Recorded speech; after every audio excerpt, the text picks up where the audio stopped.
All right, so I just got out of the Nutcracker in the Four Realms. It's it was a movie. what? Let's see. It's based on like a book about. It's based on a book that's based on a ballet called Just the Nutcracker. It's sort of about this girl named Clara. I mean, if you know about the Nutcracker, and chances are you've probably heard of it. It's been about maybe like 1 to 10 years since I last saw the Nutcracker ballet. I think it was like a middle school production, so I'm not too certain I saw the whole thing. But aside from that, I feel like they probably just kind of wanted to make a third Chronicles of Narnia movie.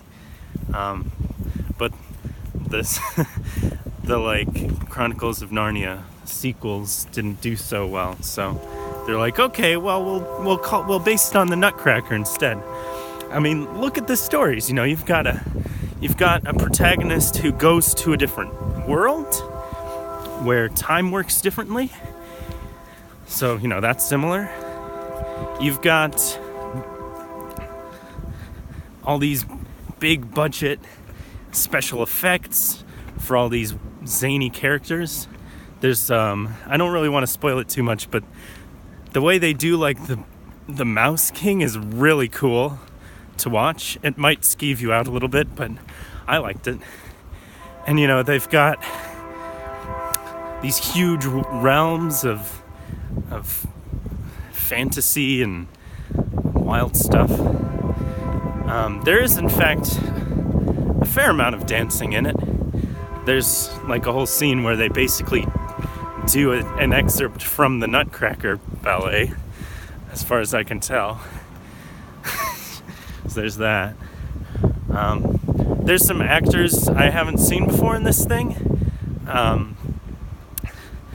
The person who plays Clara is Mackenzie Foy, I think. And then the Nutcracker is also played by someone I haven't heard of before. But really, I didn't manage to catch many of anybody's names, really. There's, of course, a few recognizable faces in here. Morgan Freeman as the Godfather. Not like the movie The Godfather, a different one. And he's fine. There's let's see, Keira Knightley plays the Sugar Plum Fairy, and Helen Mirren plays Mother Ginger. It's all very, what do I say about this movie? I don't know. I liked it. I laughed at a couple of things I probably wasn't supposed to. Like, the message of the movie is basically the message of Kung Fu Panda.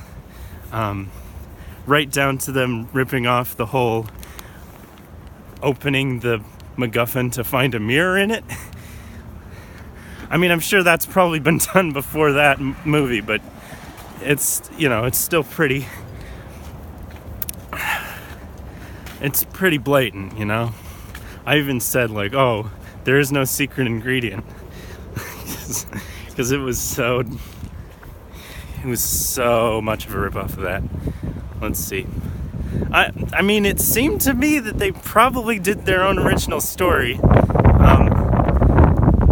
based on the fact that I thought the villain was a different person in the ballet than it was in the movie.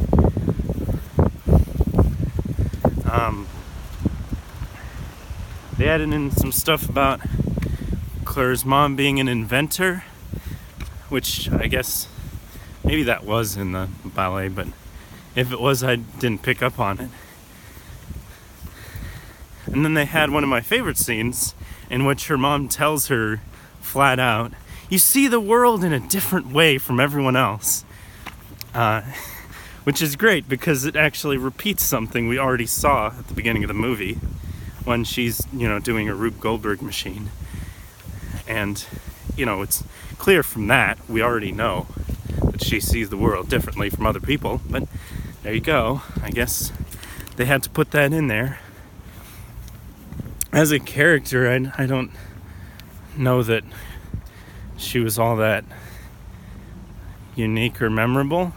Part of that is probably also from the ballet, because basically Clara's just there to have everything shown and displayed for her, like a parade or whatnot. It's like she gets to tour, all the kingdoms. She gets to tour all the realms and meet all the people and all that. So, overall, it's a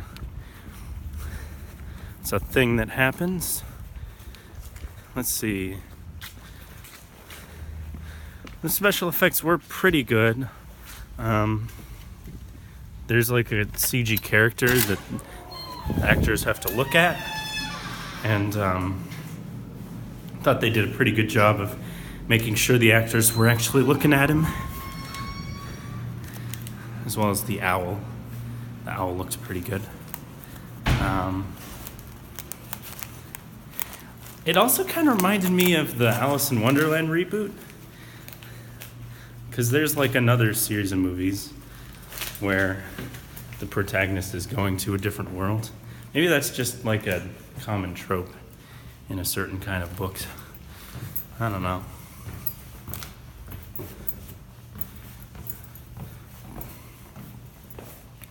Acting was pretty good overall. I mentioned the funny lines earlier. That's actually something I would recommend this movie for, if you want to go into it and just see some really hilarious writing at certain points. Everything that seems kind of played out and like we've already seen it before. So that's I don't know. It's not exactly the best movie. The music was pretty good. I didn't really notice the changes between music from Tchaikovsky, who's the composer of the ballet, and the kind of modern film score music that they also used. But let's see this movie if you're a fan of the original Nutcracker, although it probably stomps on your canon a little bit. Maybe you don't see it. I don't know. See this movie if you like the music from the Nutcracker, because they do in fact rely pretty heavily on it. See this movie if you just kind of want a spectacle and kind of a grand CG world to get lost in. And of course you could see it if you want to listen to Morgan Freeman's voice. So yeah, I think that's everything.